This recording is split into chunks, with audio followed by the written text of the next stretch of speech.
Hello বন্ধুরা, তোমরা সবাই কেমন আছো? আমরাও ভালো আছি, তবে গরমটা বড্ড বেশি পড়েছে। আর এই নতুন কিচেন থেকেই কিন্তু নিউ মিনি ব্লগটা শুরু করছি।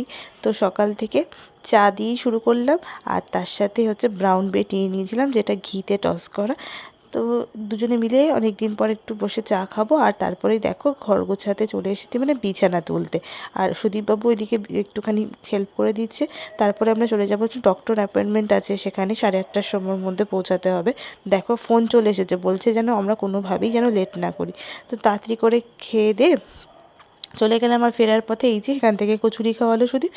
এরপরে এসে দেখি যে নিউ সোফা সেট আর টিভি চলে এসেছে।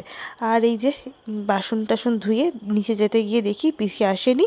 তো রান্না করব, তার মধ্যে স্নানও করে নিলাম। একদিকে বসিয়ে দিলাম ভাত, অন্যদিকে হচ্ছে বিভিন্ন রকম সেদ্ধ দিয়ে দিয়েছিলাম, আর করেছিলাম কালো জিরে কাঁচা লঙ্কা দিয়ে বাটা মাছের ঝাল। তারপরে